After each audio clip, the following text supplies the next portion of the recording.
Saudi அரேபியாவில் வேலைக்கு join பண்ணி நாள் வேலைக்கு போறீங்க. அடுத்த நாளே உங்க இக்காமா கேன்சல்னு உங்களுக்கு மெசேஜ் வருது. சவுதியில இப்படி நடக்கிறதுக்கு 3 காரணங்கள் இருக்கு. கண்டிப்பா இந்த 3 காரணங்களை தெரிஞ்சுக்கிட்டு அதை நம்ம பண்ணாம இருக்கிறதா நமக்கு சவுதி அரேபியாவில் வேலை பார்க்கறதுக்கு சிறப்பா இருக்கும். நிறைய பேர் நினைக்கிறாங்க, நான் வேலைக்கு போறேன் வர்றேன், எனக்கு ஒன்றும் ஆகாது, ஏதாவது ஒன்றா ஸ்பான்சர் பார்த்துக்குவாரு அப்படின்னு நினைக்கிறாங்க. ஆனா சவுதி அரேபியாவில் சட்டம் தெரியாம இருந்தா அது மிகப்பெரிய ஆபத்து தான். நம்ம செய்யக்கூடிய தவறுகள்ல முதலாவது இருக்கிறது என்ன அப்படின்னா, நம்ம எந்த ஒரு அனுமதி இல்லாம நம்மளோட வேலையை மாற்றுறது, இல்ல பார்ட் டைமா வேலை செய்யறது. சில பேர் ஸ்பான்சருக்கு தெரியாம பார்ட் டைமா வேலை பார்க்கறது, இல்ல நம்ம ஃப்ரெண்டு கடை வச்சிருக்காரு, ஒரு 5 நிமிஷம் வேலை பார்ப்போம்னு சொல்லிட்டு ஃப்ரெண்டு கடையில போய் வேலை பார்க்கறது. ஒரு நாள் தானே, என்ன ஆகிற போது, ஃப்ரெண்டு கூப்பிடுறாரு, ஆள் தேவைப்படுது அப்படிங்கிற மாதிரி போய் வேலை பார்க்கறாங்க.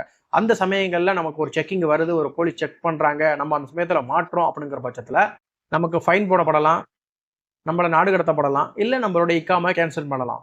சவுதி அரேபியாவில் சைடு ஜாப் அப்படிங்கிறதே இல்லீகல். கண்டிப்பா இந்த தவறை செய்யக்கூடாது.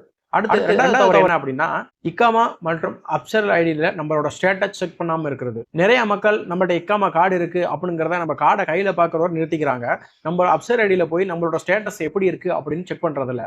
கண்டிப்பா ஒவ்வொருத்தரும் அப்சர்ல போயிட்டு வாரத்துல ஒரு நாளாவது மாசத்துல ஒரு நாளாவது நம்மளோட ஸ்டேட்டஸை கண்டிப்பா செக் பண்ணணும். நம்மளோட இக்காமாவோட எக்ஸ்பைரி டேட் என்ன இருக்கா, நமக்கு குரூப் ஏதாவது அடிச்சிருக்கா, ஸ்பான்சர் ஏதாவது கம்ப்ளைண்ட் பண்ணியிருக்காரா அப்படிங்கிறத கம்பல்சரி நம்ம மாசத்துல ஒரு நாளாவது செக் பண்ணணும். இதுல ஏதோ ஒன்று இருக்கு அப்படின்னு தெரியாம இருக்கும் பொழுது நம்ம போகையில போலீஸ் செக்அப் வர்றாங்கிற பட்சத்துல கண்டிப்பா அதுக்கு நமக்கு மிகப்பெரிய பாதிப்பு ஏற்படுத்தும். மூணாவது தவறு, வாட்ஸ்அப் இந்த மாதிரி வர்ற வீடியோக்களை நம்ம முழுமையா ஆராய்ஞ்சு பார்க்காம அதுல வர்ற ஒரு ஃபார்வர்டு மெசேஜை நம்புறது. என் ஃப்ரெண்டு சொன்னா, நான் அந்த வீடியோல பார்த்தேன்னு சொல்லி நம்மளா முடிவெடுத்து ஒரு செயலை செய்யறதும் நமக்கு ஆபத்தை விளைவிக்கும். இந்த மாதிரி பல பேர் சாதாரண ஒரு ஃபார்வர்டை பார்த்து வேலையை மாற்றுறது, எக்ஸிட்டுக்கு ட்ரை பண்றது, கபீரோட சண்டை போடுறது அப்படிங்கிற மாதிரி விஷயத்தை நடந்துக்கிறாங்க. இதனால நமக்கு என்ன பாதிப்பு ஏற்படும் நினைக்கிறேன்? நம்ம மேல கேஸ் போடப்படலாம், நம்ம இனிமேல் சவுதிக்குள்ள நுழைய முடியாதபடி பான் செய்யலாம், நாடு கடத்தப்பட்டு ரிட்டர்ன் ஃபிளைட் போட்டு நம்மள ஊருக்கு. அதனால மக்களே, சவுதி அரேபியாவில் இருக்கிறவங்க ஒரு சட்டத்தை நம்ம எடுக்கிறோம் அப்படின்னா அஃபிஷியல் அதை டிக்ளேர் பண்ணியிருக்கா, அது உண்மைதானா அப்படிங்கிற அந்த சட்டத்தை 1க்கு 2 முறை சரிபார்த்த பின்பு அதை நம்ம செயல்படுத்துறதா சிறப்பாக இருக்கும். வீடியோக்கு லைக் பண்ணுங்க, ஷேர் பண்ணி சப்ஸ்கிரைப் பண்ணுங்க.